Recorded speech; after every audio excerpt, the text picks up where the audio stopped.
everybody. Welcome to another episode of Friends Talking Nerdy. This is Tim Jousma, and with me, of course, I have the holiest of holies. I have the Reverend Tracy, and the greatest legal mind in the Pacific Northwest. I have Professor Aubrey. How are you both doing? Great. Excellent.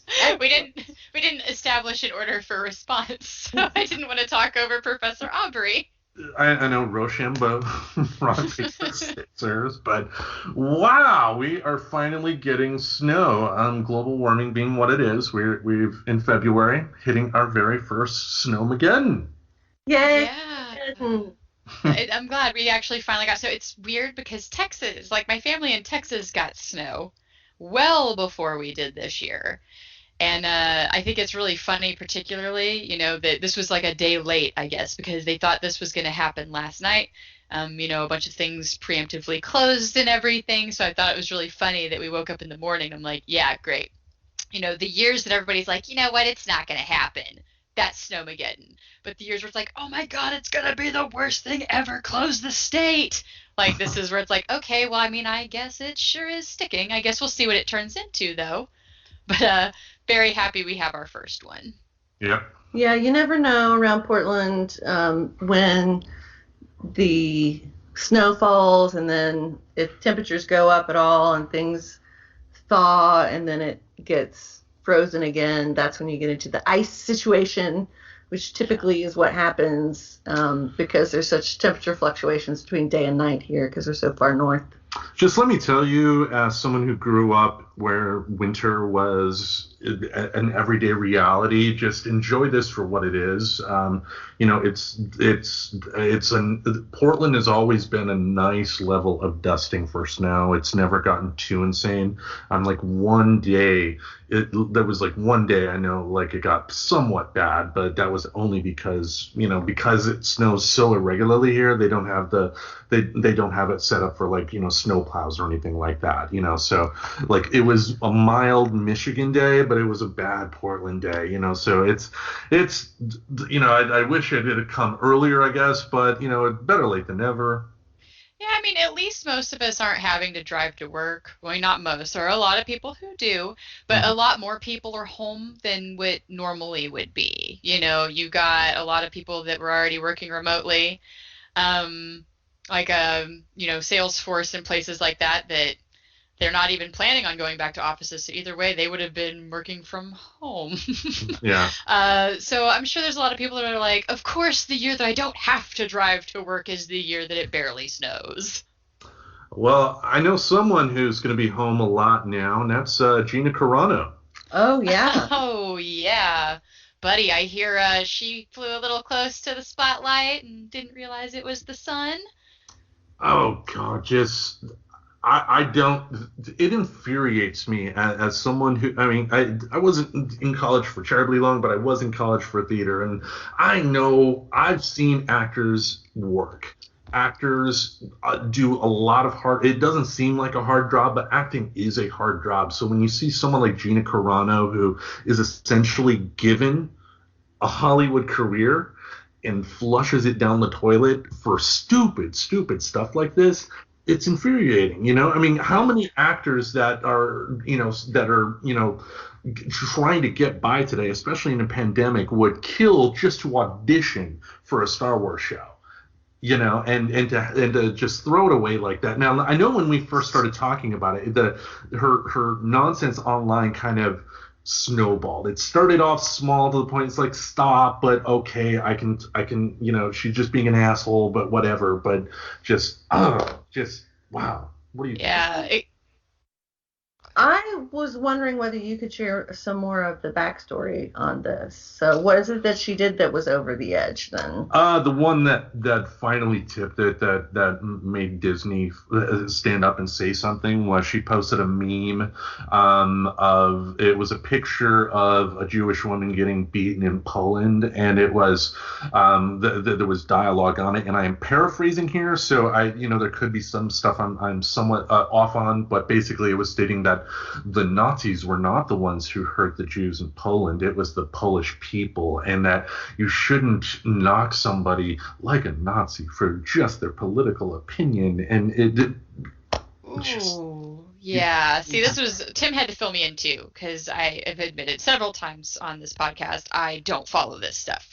And honestly, it had been so quiet. I thought maybe it's like, okay, we finally got bored and decided we liked our job more than attention, because it was ramping. Because when I initially brought it up, I was kind of wondering what was it? It was the pronouns thing, right? Because it was the update. Yeah. That was initially some of it, and then it just kind of got so much worse after that. Like I said, I was kind of hoping it burned out, and then I guess she just had to give us one more, and here we are. Now she has officially crossed the line and gotten fired, and for this one, I'm kind of like, yeah, okay, you can be great at your job, and that's kind of a really fucked up thing to share. Yeah, and word came out that this past December at the Disney investor call, one of the new Star Wars TV shows that they were going to announce was a show that was starring her. That is no longer happening, obviously. And apparently in December, before that investor call, that's when the show was nixed. So my thinking is that because what I think Disney did here is they essentially let her contract run out, because they were still having season 2 of The Mandalorian around December time. So I think they just basically said, we're not going to have any more contact with her, but we'll just let it run out and hopefully it goes away, because it doesn't help anybody when a major studio has to come out and say, I don't like working with this person. Generally, you will hear the whole creative differences. We thought it was best to break away. Everybody says nice stuff and then they walk away privately saying bad stuff to each other. But the fact that Disney had to come out now after all this and say, yeah, we don't want to work with her. It's just like she ruined any sort of chance at any sort of a Hollywood career, because after that story came out, it came out that her agents dropped her as well. So, yeah. Yep, doghoused. Yeah, so, consequences are shitty, but, I hope that she is humble enough at some point to reflect on just the opportunity. I don't know. I'm sorry. I guess I shouldn't. I know if you're listening to this, you didn't see my facial reactions, but wow, I've just totally lost faith, because anybody that remembers early on, I tried to give her the benefit of the doubt. I tried, but now it's like, hey, yep, okay, goodbye, Gina Carano. I didn't think I would celebrate you being fired for expressing opinion, but it has become just so much more than that at this point that I'm fine with it, because sharing basically Holocaust being Holocaust denial. There we go. Thank you. A Holocaust denier, and then sharing stuff kind of like that. And no, I don't think I'm cool with that. Even Germany, they teach about it specifically so that it doesn't fucking happen again. Yeah. They have curriculum around it. I'm pretty sure if they're the ones saying, no guys, this totes happened, I'm gonna believe the people where they're saying, yeah, it happened here. Yeah. But anywho, that to me, when you told me about that, I was like, oh, okay, yep, we've officially crossed that line. So Cara Dune is Cara Done. That was a really funny hashtag that I saw Tim use. So I totally used it on Twitter. Yeah, I wish I could say I came up with that. I saw that on Twitter before, but and to all the conservative people that did happen to come across me posting the article on our group page, welcome to Friends Talking Nerd. Hi. Yeah. We'll leave it at that. But, we do have some good Disney news here. I've been really, really digging WandaVision. In fact, tonight at midnight, going to be watching episode 6. But episode 5 last week was by far the biggest moment in Marvel history since the reveal of Thanos at the end of the Avengers. It was that big. And, I already cleared it with both of you, so we're going to talk about spoilers. But if you are listening to this and have not watched The Mandalorian, 1, change that, and 2, skip ahead for a little bit, because we're going to be talking about a major spoiler. Now, I love it at the end of last week's episode, because there's a knock at the door, or a doorbell ring or something like that. Wanda opens the door. She is absolutely shocked at who is there. It is the person who is there is interesting because I gotta say it like this for it to make sense. In the comic books, Wanda Maximoff and her brother Pietro are the children of Magneto, the arch enemy of the X-Men. Now, in the 90s, when Marvel was going through bankruptcy, one thing they did to save money was take their characters and kind of piecemeal them to movie studios and sold off the movie rights. But when it came to the characters of Wanda and Pietro, Scarlet Witch and Quicksilver, there was some legal room for Fox and the MCU to have those characters. In 2015, Avengers Age of Ultron, that's where the Scarlet Witch debuted. Her brother was in that movie as well, played by a different actor. That actor was killed. This week, at the end of WandaVision, the actor who played Pietro Maximoff in the Fox X-Men movies arrived on WandaVision as her brother. The X-Men officially debuted in the MCU last week, and I was so excited. Nice. It's nice when things that you really like come together like that. So it's sort of like a Reese's Cup moment for you. Something like that. I think of that old Family Guy gag. It was a cutaway gag where they had like a car accident and like one victim in the car was like, "Oh no, this wonderful chocolate, and what am I going to do with it?" And the other guy's like, "Oh no, this jar of peanut butter." And you see the Officer Reese's, tastes both, and then he takes out his gun and shoots both of them.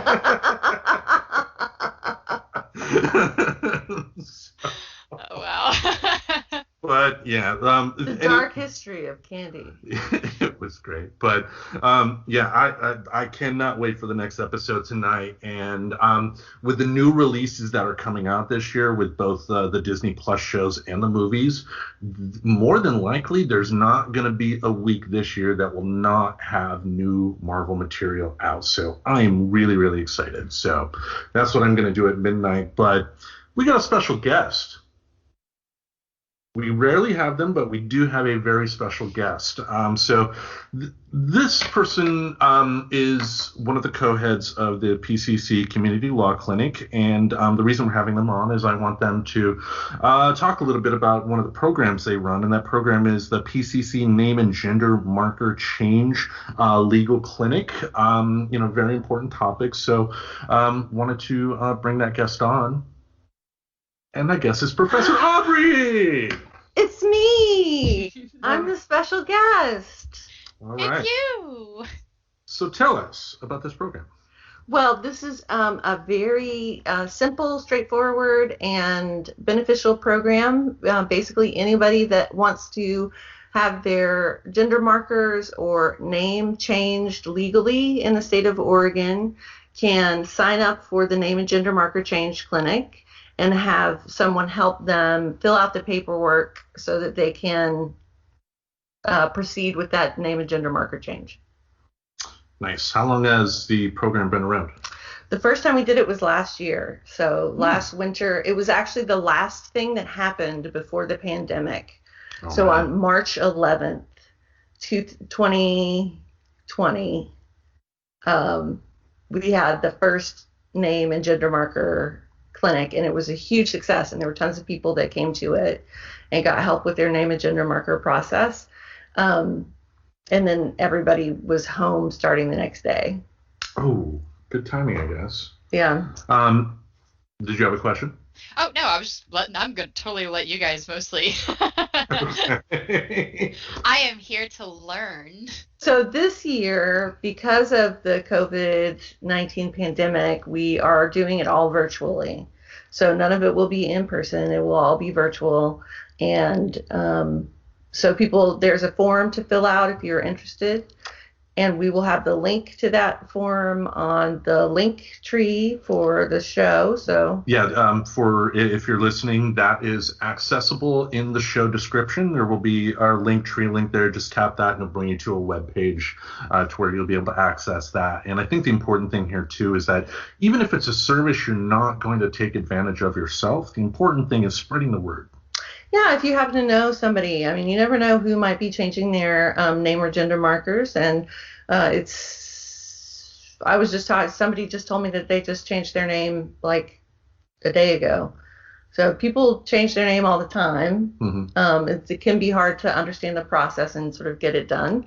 So it's just a way of helping the community in that way and getting our students, who are paralegal students, exposure to working for clients, interviewing clients, and providing the service. It's all done under the supervision of an attorney.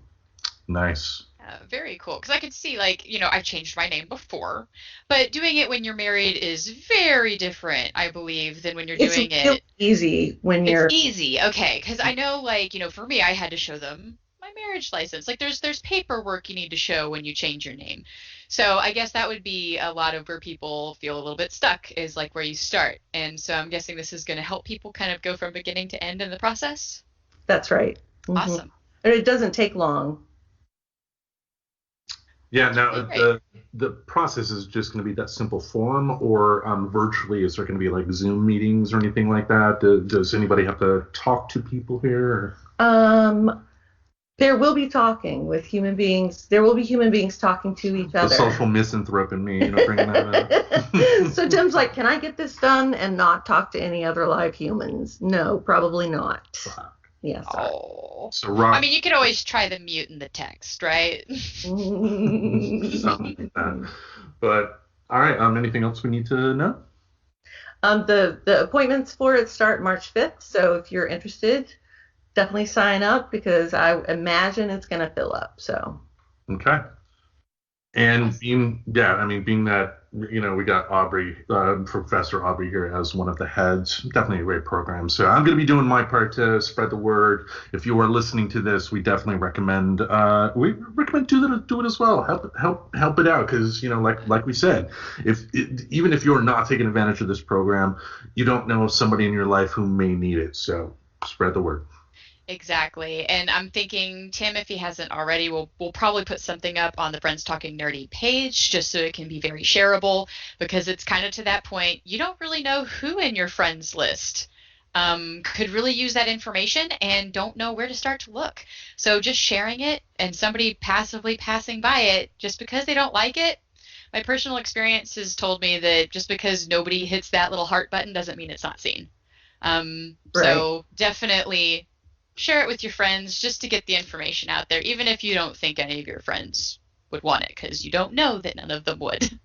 All right. Now, being the time of year that it is, we wanted to have a topic here that kind of sort of ties in with Valentine's. Now, as we record today, I found out that this is the 33rd anniversary of my favorite episode of The Simpsons, I Love Lisa. Mm-hmm. February 11th, 33 years ago today, was the very first. That was the episode where Ralph falls in love with Lisa and the feelings weren't mutual. And then, I choose you is still my favorite little punny Valentine's Day card. Yeah. Or at the end, let's be friends, and this is B, and there's a picture of a bee on it. Yeah. But we wanted to talk about a topic that doesn't get much discussion here. What is that topic? So, something that I wanted to talk about a little bit is a topic that has polyamory roots, called NRE, and it stands for New Relationship Energy. And I am one of those people that when I learn about a concept, I love seeing the application more than like just where it was created. So I wanted to talk about new relationship energy. It's something I've looked into like a little bit because I was curious about what that stuff could mean. And there's actually a lot of really cool articles out there. I'm a Psychology Today fan. So over the years, I've kind of come across a few that talks about the amazing things our brain does when we are first entering into a relationship. So given that it is a doughy type of year, I figured this would be worth talking about too. What about it made you guys want to talk about this? We'll start with the professor. I'm just here. I'm thinking to myself, did I want to talk about this, or did I just say, oh yeah, I could talk about that? I think I'm thinking a little more than that. Right. But what about the topic? What about the topic interest you?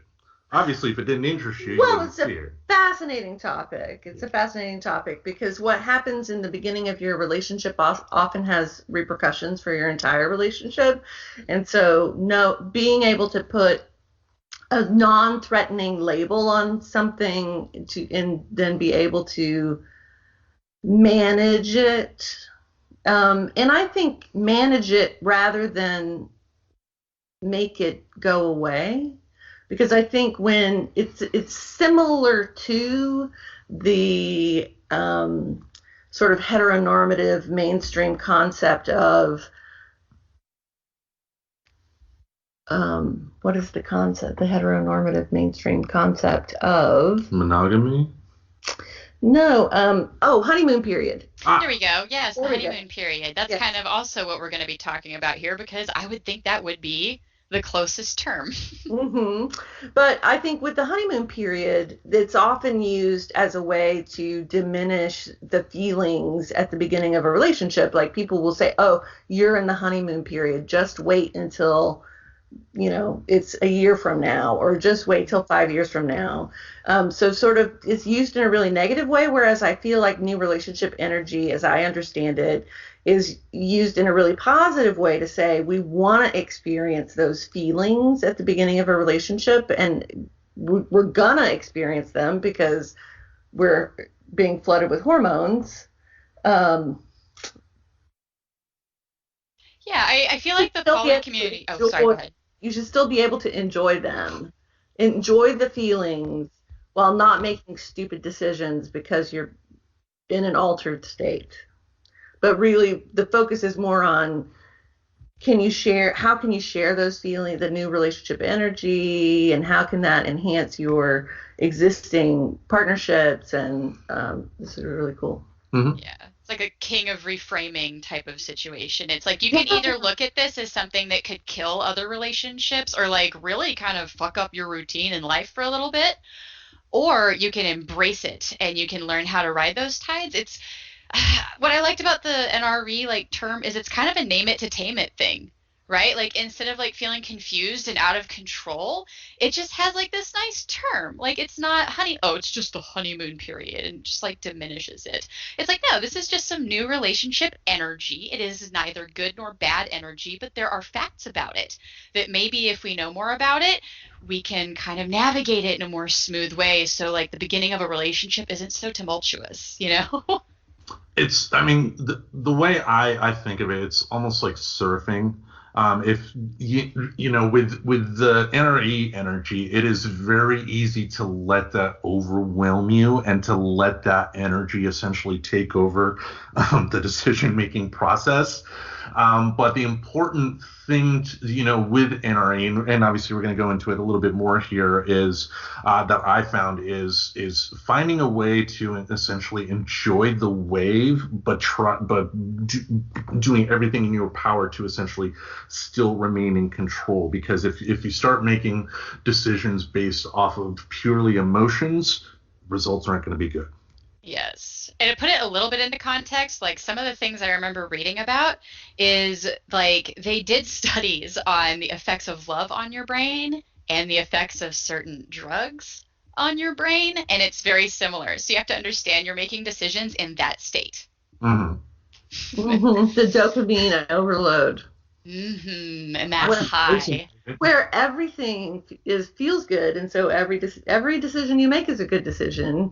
It's just very hard to evaluate things rationally when you're having that sort of hormonal experience, which is why my favorite advice I've gotten from people with regard to new relationship energy is just this idea of have an amount of time that you give yourself to experience that new relationship energy before you put any pressure on the relationship by making decisions like commitments or other important decisions. Yeah. And it's like not getting into kind of that toxic level of like way into it.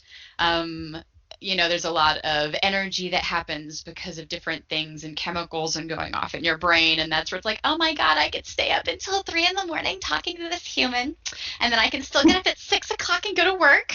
And then you know what? I can just take a little nap during lunch because that crash happens.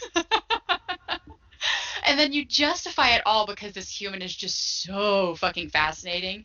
And then you've just convinced yourself also that they are just so perfect and worth it. And there's that part where it gets a little unhealthy at first. But yeah, it's interesting that a lot of people actually associate anxiety with the beginning of relationships. Like because of some of that shakeup in your routine and how that can kind of mess with some things that you've got going on. And particularly when you're navigating that with multiple relationships, which is, we get back to NRE being kind of, you don't want to tank a beautiful relationship of 20 years for somebody that you're really excited and you had just met. So being aware of it is hyper important, especially if you want to maintain those longer relationships. But even looking at it in monogamy world, how stereotypical is it for friendships to crash and burn at the beginning of relationships because they feel ignored or they feel dumped for their friends? So see, like, there still exists where having a recognition of this being a thing can like help you not tank important relationships in your life, whether they be polyamorous and sexual and romantic in nature, or your friendships and your family and even some of your coworker relationships. Yep, and yeah, I forgot my point. I was just thinking that all of these things sort of, as we age, we sort of get better at managing these things. Like the more experiences we have, maybe that's it, not age necessarily, but the more experience we have in relationship, the more like I can't imagine staying up till 3 a.m. talking to someone. Not anymore. God, no. New relationship or no. You know what I'm saying? Like this. Yeah, the latest talking to you was 11 at that point. Right, exactly. I am dead to the world. I am a fucking adult and I need sleep, when my brain will let me. Yeah, for sure. So, well, also, it's interesting. Yeah, you made a point too about naming it to taming it. Like when I was introduced to that concept, there was a point where I was there was hurt feelings with somebody. I want to make sure I say this correctly. And I thought, because when you have hurt feelings with somebody, you tend to think of events that happen with them over and over and over again, and thank goodness for weed and country music at that point, man. But what I ended up realizing too is by the naming it to taming it deal and how much I let that control, not only the particular relationship in question in terms of, trying to chase the NRE feeling and not try to properly establish a relationship no matter what happened to it. I thought about it. I kept on thinking about that because the concept was introduced to me by that person, and just the more I thought about it, the more I saw my habits of letting that feeling kind of like overwhelm my decision-making processes. And I ended up learning a lot from that, in terms of how to move going forward. And it can be tough, but, the naming it to taming it is also important, because if you know it's there, then you'll know, hey, I'm getting a little too excited here. Take a deep breath, pull back a little bit. Mm-hmm. And especially because that really excitable energy lasts from a month to a year, and you never know when it's going to dump off on either person. Yeah. So if you're not aware of this happening and you don't have that knowledge, the kind of knowledge is power of it all, you could easily see like, wow, okay, this person is just not into me anymore. And that's not what's going on at all. They've just really kind of come down off of that hyper part, and they feel like they've gotten like to know you in a sense, or that part of comfort where it's like, okay, maybe we can kind of coast. But see, if you're not having that conversation and not aware of it, yeah, it's kind of both people, because then they could feel like, oh my God, this person's being clingy. Like, see, there's the two realities there, right? This person person A looks like they're not interested anymore, right? But person B might come off as like, oh my gosh, you are so much to person A. Like, person A is ready just to have like a regular thing with you, or we're bored having dinner at some point.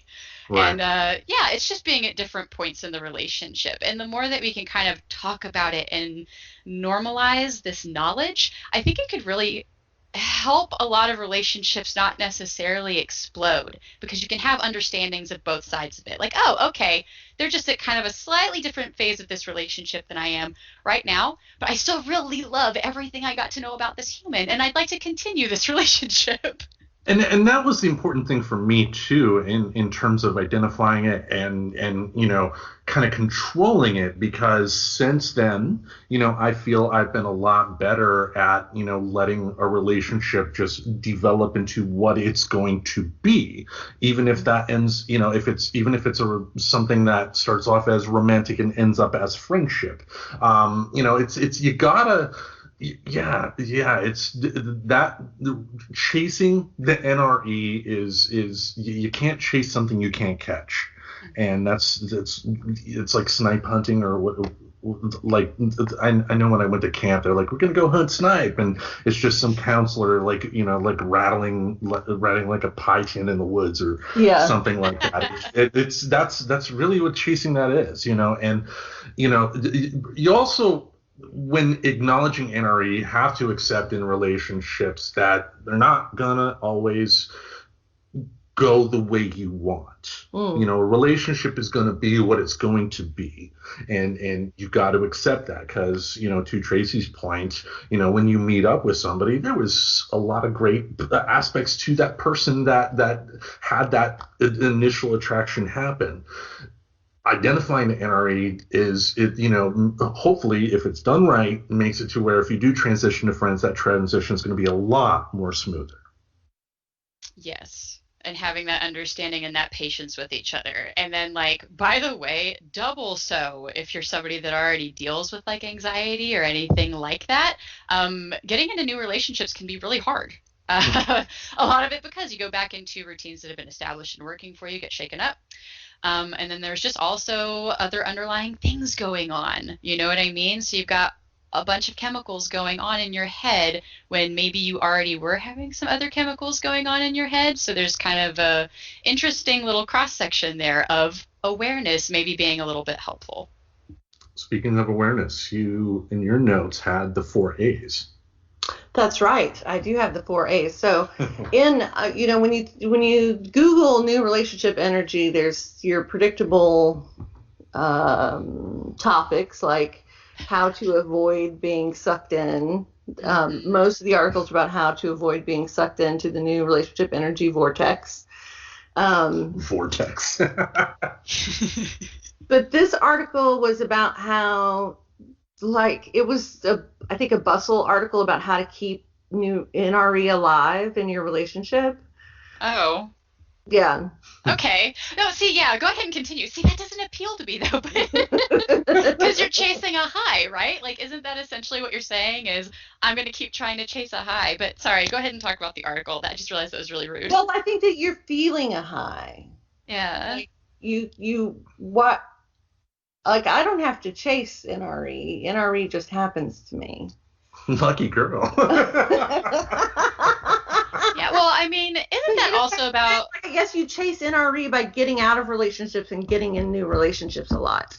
Yes, and we've known those people, right? Absolutely. I think everybody's known at least one person that when all of that excitement goes away, they're like, oh, well, this just must not be. Serial monogamist. Uh-huh. Yeah. Yep, serial monogamist. Short-term serial monogamist. Yeah. I mean, people are 1-2 years. Oh, me in my 20s, I was lucky to get 1-2 months. We all know about you in your 20s. Yeah. Well, honey, we had a great 3 weeks. Bye. No, but anyway, this article said one of the things that you should do, you should follow the 4 A's in your relationship. So I don't know if you've ever heard of the 4 A's, but I had never heard of them. I'm excited for them, though. Getting your Panda planner, gonna write it out. Well, you see, I'm in a relationship and I'm very invested on keeping it good, which is where my happiness is in mind. So lay them on me. Yeah. Okay. Here we go. So the first one is appreciate. Right. Always very important to appreciate your lover, your spouse, your nesty partner, whoever you're hanging out with. Admire, adore, and accept. But I felt after I got what the 4A's were, I was like, why did they make up some 4A? This is just like 4 words that start with A. Like, of course, it seemed kind of a no-brainer to me that these were the things that you should be striving for in your relationship. But still, I think there's their whole point. I would think their ideas. They're probably going to say it's the whole name it to tame it type of deal. You know, the more you focus on those 4 aspects of the positive, aspects of a relationship, that's not a bad thing at all. There are several movies where you have the people who are going to couples counseling or TV shows where they're like, I'm appreciating you right now, but I want you to know that I'm really upset that you crashed the car. Oh but my I God. admire the way that you, right? You know, like this terrible rote.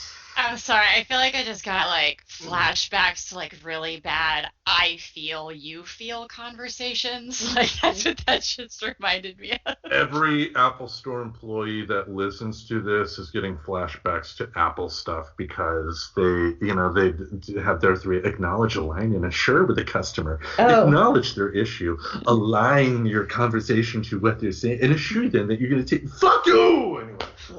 So what you're saying is Apple's trying to fuck everybody that comes in the store? Apple wants to have new relationship energy with everybody. Oh my God, that's exactly what they're going for too. I get it with my phone though. Yeah, but they're for real. When you get a new phone, you're just like in love with your phone. Yeah, but with Apple, it's an abusive relationship. That's true. Yes. Yeah. Anyway.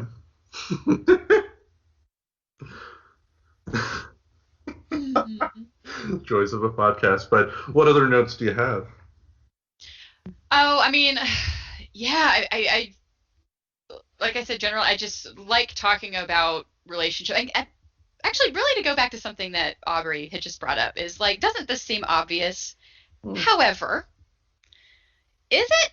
Because most people don't seem to necessarily be reading stuff about like relationships and things like that. However, a lot of examples that a lot of people get are in our television. So how often are these things actually being portrayed? Because when I think of like people that were talking about their relationships at work that I was like, oh my God, how are you guys together?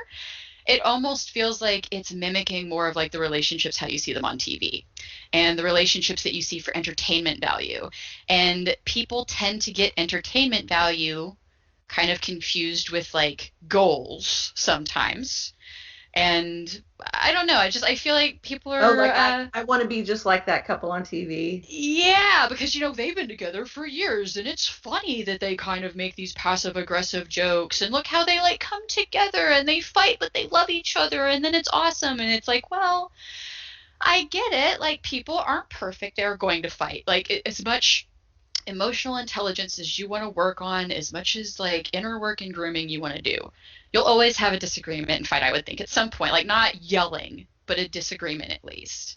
But yeah, it's like it just seems like I'd want to see relationships that learn how to grow and not do the same repeat behaviors. But it seems like our culture expects it to be a repeat behavior. And the more you repeat and have these conversation fallouts, but then you ultimately get back together, well, that's the stronger you are.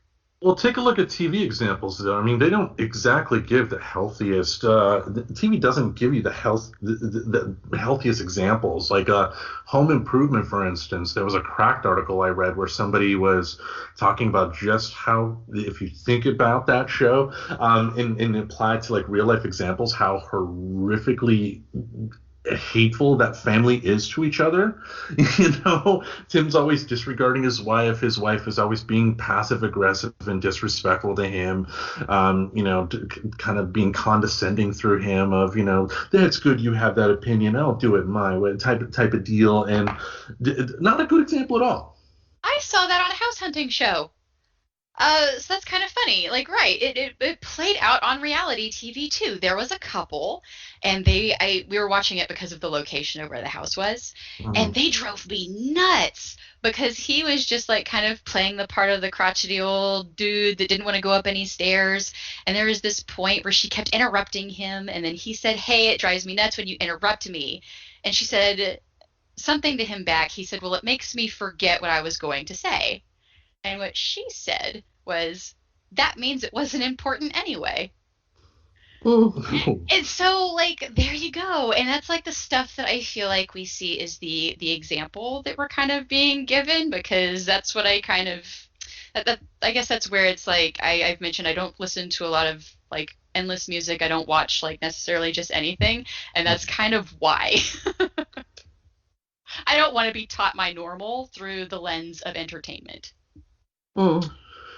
Yeah, it's just unfortunate. I know me growing up, being a latchkey kid, my mother was, working most of the time throughout the day. So the only sort of adult interaction I had was looking at adults interacting with each other on TV. And, that I'm sure that did some, lasting damage in terms of how I deal with people over the years. But it's not you gotta, this is why you talk about it, because yeah, not everybody is going to be in a spot to where they can practice safe emotional, relationship building stuff. They don't always have that luxury. Or like when it came to my case with the NRA, I mean, before I knew about NRAs, I didn't know it was a thing. I just knew it was falling in love. But once you know about it, then you're able to able to identify and know Yeah. and differentiate from there. So But yeah, it also takes me to Married with Children. We talked about that show before, putting the fun in dysfunctional family. I think that's like still the earliest one I remember watching as a child. And like, yep, that's what they said was normal. And yeah, I felt like that was what a home should act like for a long time. that pretty insane example there, but okay. Well, I mean, my home growing up was kind of an interesting place sometimes. Like, I still remember my dad was like, you can cuss at the house, it's fine. Like, when I was like 10. So, Well, okay. Now with I know one thing you said you wanted to talk about too, in kind of a side topic on the NREs is labeling. oh, yes, because also going to media. Wow, have I seen some really poor examples of polyamory out there? Like, first of all, like, just kind of talking a little bit about that. But the so that means like there's kind of some stereotypes on polyamory Yeah. as it becomes more well known.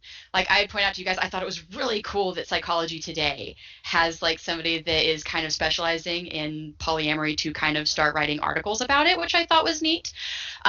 So what is interesting is something that can be extremely frustrating is being a polyamorous person and actually just being in a monogamous, like one relationship with one person and just not necessarily having time for other things, for other relationships, or possibly that you've got some stressful stuff going on and that, you just might not want to bring somebody else into that right now.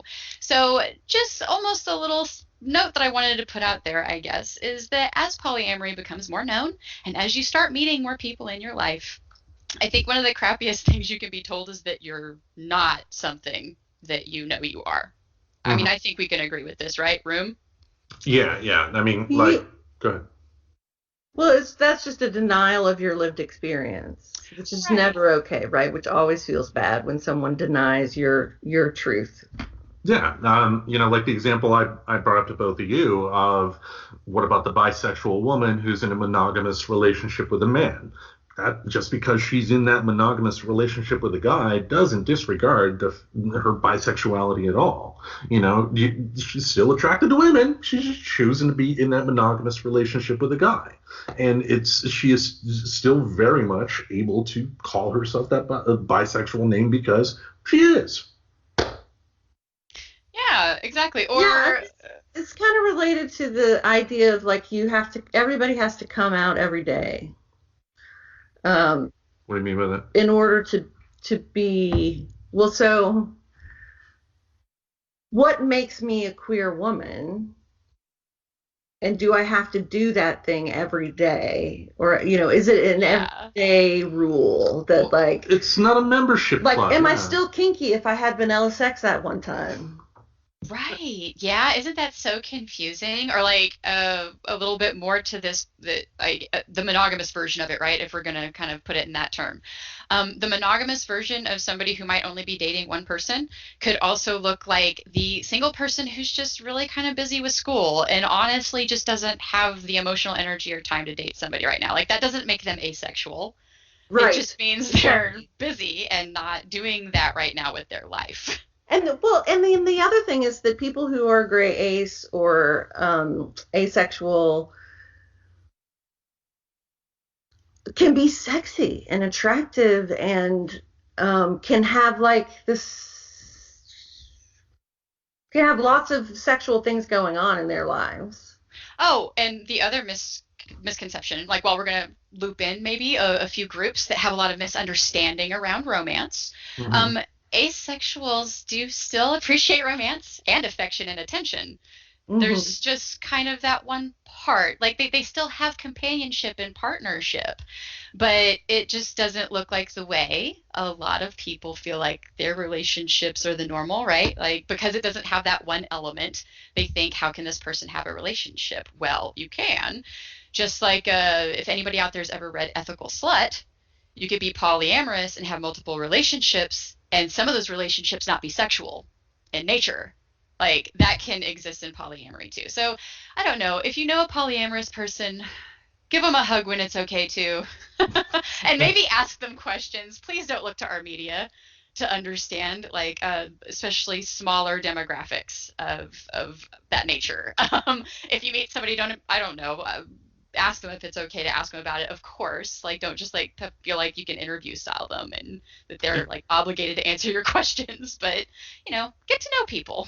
And it is important, to talk about that. I mean, I am polyamorous myself, and there are a lot of stigmas, there are a lot of stereotypes, especially being a guy. I mean, the common thing I've heard in terms of reactions to polyamory and guys is that they're only in it for the sex. And no, that doesn't have to be the case. Sure, there are some guys that do that, and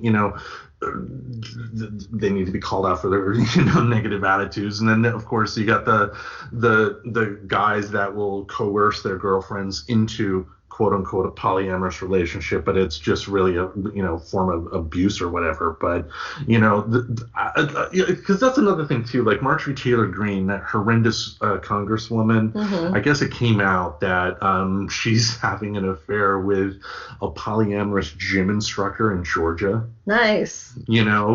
But it's the only thing I like about her. I want to know his life though.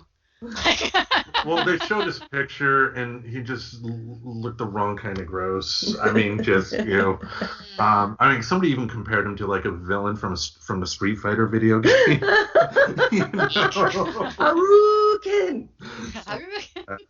But it's I don't like seeing the definition of polyamory defined by people's opinions of it. People who have no experience with it whatsoever, who have just an idea of it that they heard from their pastor or somebody like that. And that's the frustrating part I see, and especially with the labels. There's a lot more to it than that, and there's a lot of anyway. I'm also polyamorous. Wow, really? Yeah. I know you didn't know that. So next we're going to talk about relationship therapy. On the next episode.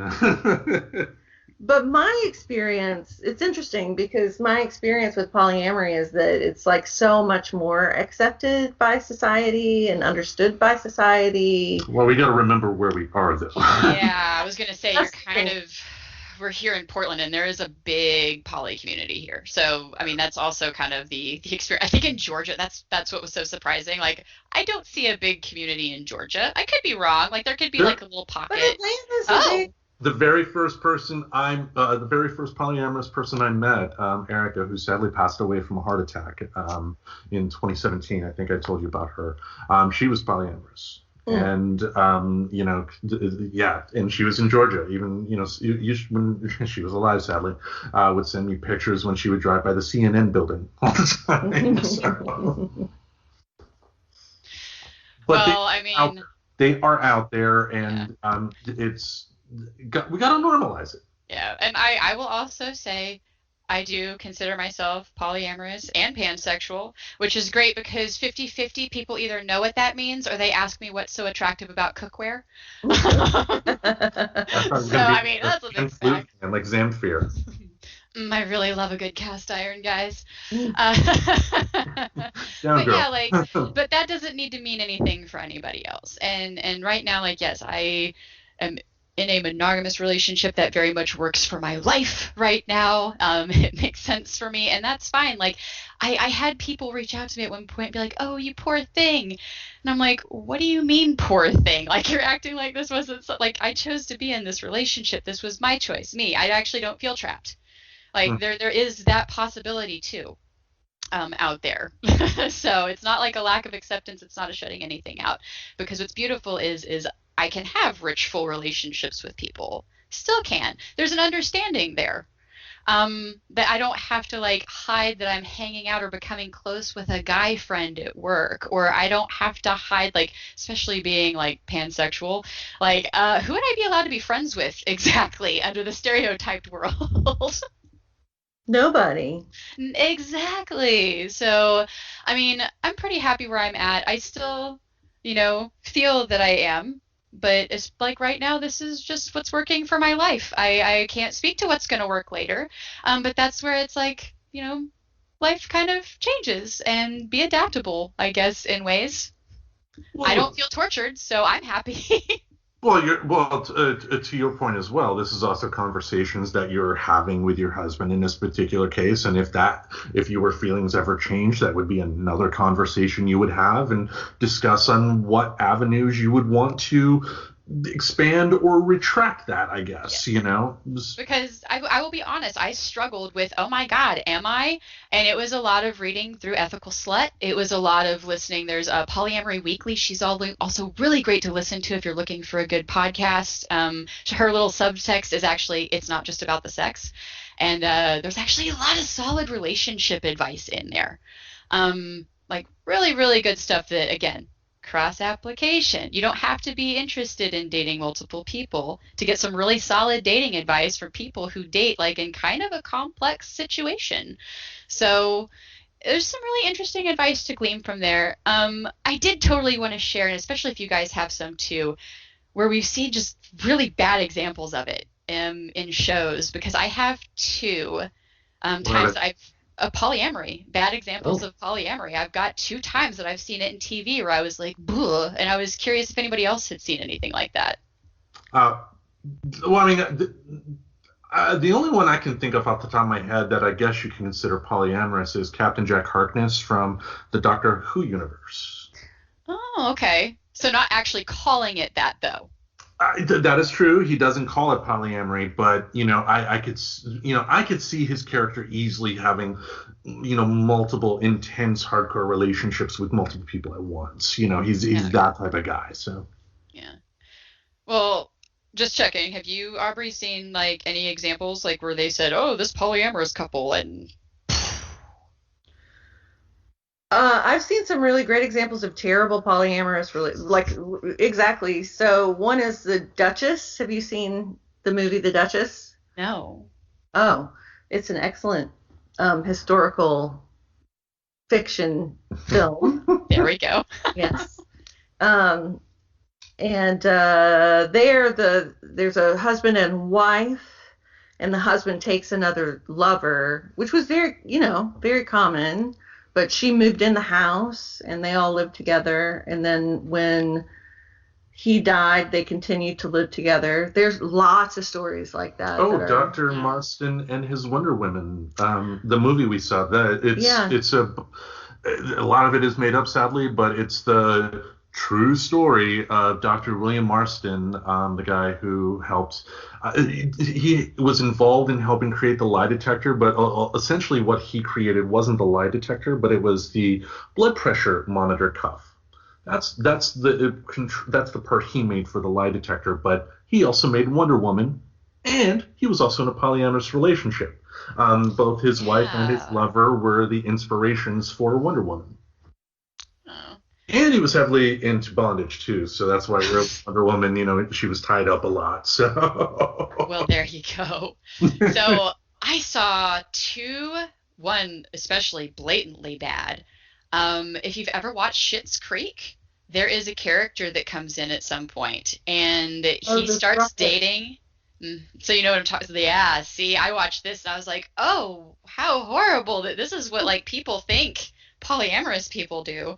But so this character comes in and starts dating Stevie and David, but like didn't tell them that he was dating them both, and it's something that they just kind of anguishedly put together, and it was just so awkward and awful to watch, like especially with my knowledge and my life experience. Like, wow. I mean, and don't get me wrong, just like there's really crappy dating practices in monogamy, there are also people in the polyamory community who maybe don't have the best dating practices, but it just bums me out with it not being a well understood demographic of people, that's the example that a lot of people will see and be like, oh my God, that's that. Oh, that reminds me. There's a movie in the late 90s, directed and written, I believe, by James Toback is his name, but it stars Heather Graham, Natasha Gregson Wagner, and Robert Downey Jr. called Two Girls and a Guy. And it was this guy was having two relationships with these women. They meet up at his apartment, without realizing that they were going to be there. They both realized that he was putting them on, and then the whole movie is about them confronting him about it. And that if I have to list a bad example of that, that would be him. Yeah. That's more just like cheating and getting caught. But if you think about it, though, that's the thing. Like the married couples, the ones who cheat a lot. It's like at the end of the day, it's like they should be polyamorous. Their whole idea is polyamory, but they're trying to stick with something that really doesn't work for them. Maybe, or maybe they're just fucking lying assholes. Well, there's that too. Like, don't excuse assholes. They exist. It's not excusing them for that action. You make that commitment to be in a monogamous relationship. You honor that commitment, no matter what. Exactly. If that's your agreement, that's what you do. It's like people think. By the way, another funny myth about polyamory: they think cheating can't happen. Of course, it can happen. It's called a betrayal of your trust. Like, that's what the other thing really is, too. Mm-hmm. So, yeah, that to me is more like somebody that maybe has some issues, like maybe that they might want to look into before getting into a relationship with anybody else or any other people, if that is what they want to go for. But, yeah, a chronic cheater, I don't know. I don't think that's necessarily a sign that that's the appropriate relationship for you. Like, it might be a sign that you need to do some work on yourself, like with your honesty with humans. But I don't know. I've been cheated on. Sore spot. Yeah, me too. Sore spot.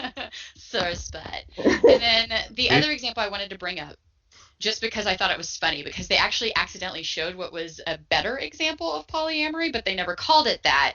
And then they labeled something else as polyamory when it wasn't, is a show I got into called Letterkenny. And so have you guys seen Letterkenny? No, I've just heard about it. Okay, it is pretty good. It's really funny, but there is a part where they're at like some kind of hot tub party, and what it is the couple are swingers. That is not the same thing as polyamory.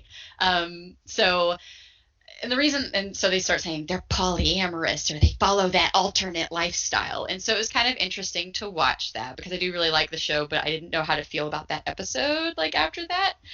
But the reason that I said it was funny was in the beginning seasons, the main girl, Katie, she's actually very openly dating two hockey players at the same time. And they're like cool with it and friends and hanging out all the time. And I was like, wow, missed opportunity, because that was totally way more polyamorous than like the awkward swingers party that nobody knew it was a swingers party until they got there, and the couple was just relentlessly hitting on everybody. Like, so anywho, watch Letterkenny. You can see both. Yeah, and that example too does once again give the bad interpretation that the average polyamorous person is only in it for the sex. That is not, if you're doing polyamory right, that is not the case. You're there for the relationship building, more than anything. That's been my experience. That's the most benefit I've had from, polyamory. I can't speak for you two, but anyway. Oh yeah, deep relationships. Definitely learned the appreciation and grooming of deep relationships and what that can mean. So, yeah, still very applicable to my life. Yep. Well, that is, I think, going to wrap us up, unless either of you have anything else you want to bring up. I don't think so. Okay. I'm going to say, I love you both and happy Valentine's Day. Oh, thank you so much. I love you too. Let's be friends. No picture of a bee on it. Anyway, thank you all for listening. Be sure to tune in again next week. This coming Wednesday on our regular podcast feed, we will have more discussion on Big Mouth. We will be up to episode 3 on our Wednesday feed. On Patreon, we will be debuting our episode 6, which you should see in about a month's time.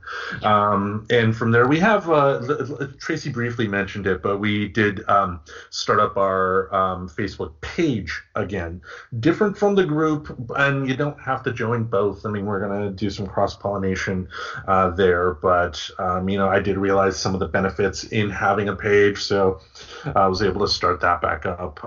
Anything else show-related you want to bring up? No, just another benefit if you wanted to follow the page is, say, like, the group's a little too noisy for you and you just kind of want to more see what we are posting. That would be a potential one if you wanted to follow one over the other. But, we'll both be posting under there. So should be some funny times. I may even try to get more meme making under my belt because I've been having a lot of fun making memes lately. The wild asshole appearing has been my favorite. And I realize it totally doubles as a cat joke, too. Like, yes, first thing in the morning, wild asshole right in my face. My cat's great at it. Oh, man. Yeah. Sherman will routinely do that to me when we're both on the couch sitting there, and then he wants to get her attention. His ass will directly be in my eye, and so there's the lesser known cause of pink eye. Yeah, but he's not feeling good either. You had to make an appointment for Sherman. Yes, Sherman might be sick. He's been throwing up a lot lately. Oh. Bummer. Well, let me know how that goes. For sure. Yeah, and being a cat, of course, where does he have to throw up? On our bed? Every time. So last weekend we spent, a couple of hours at the laundromat washing all of our comforters. We did play tag. And playing tag. Yeah. And then now I've got 2 that have to go back to the laundromat already. So yeah, it's like he jumped up on the bed, threw up, was like, clean it up! Yeah. Clean up on aisle 5. This for not giving me that chicken last night, bitches! Oh gosh, I've finally gotten my cat's under control, but it's still every now and then, and of course it's always got to be on the carpet. It can't be on the square footage of tile floor everywhere. It's got to be on the rug or the bed or the carpet. Yep. Oh, it's like Phil, my cat, loves sleeping in my pants. I will usually, because with jeans, they're made to be sturdy, so you can get away with wearing those more than one time or something like that. So I usually take my jeans off, put them on the side of the bed, and put on my pajama pants and whatnot. But at night, instead of the cat bed, Phil's usually wrapped up in the leg of my pants. He's, it's just we got this thing and it reminds me too of the toy I bought them. I bought them both a toy, and neither one has taken the time to even look at it. They're just walk by it with their heads turned. Like Sherman, like Phil on occasion may take a swing if I kind of coerce him into it, but Sherman will just go out of his way to like, I'm not looking at it. It's like he blatantly refuses to even acknowledge that it exists. It's not real. Get it away from me. Yes. Yes. Meanwhile, the little stupid piece of plastic that you pulled off of your food trash, like that's crunchy and loud and like could hurt them if they eat it. That's what they want to play with because they're like children. They don't want to play with the toy. They want to play with the box. Mm-hmm. Oh, exactly. They have their boxes, and Sherman loves going in the closet too. But anyway, we'll wrap this up for another week. We thank you all for listening. Tune in again next week. Share, like, do whatever. Help spread the word about Friends Talking Nerdy. We'd appreciate it. So thank you once again, and we will see you next week. Finger guns. Subscribe to Friends Talking Nerdy on iTunes, the Google Play Music Store, as well as Spotify. Remember to support Friends Talking Nerdy on Patreon. Goodbye, darling.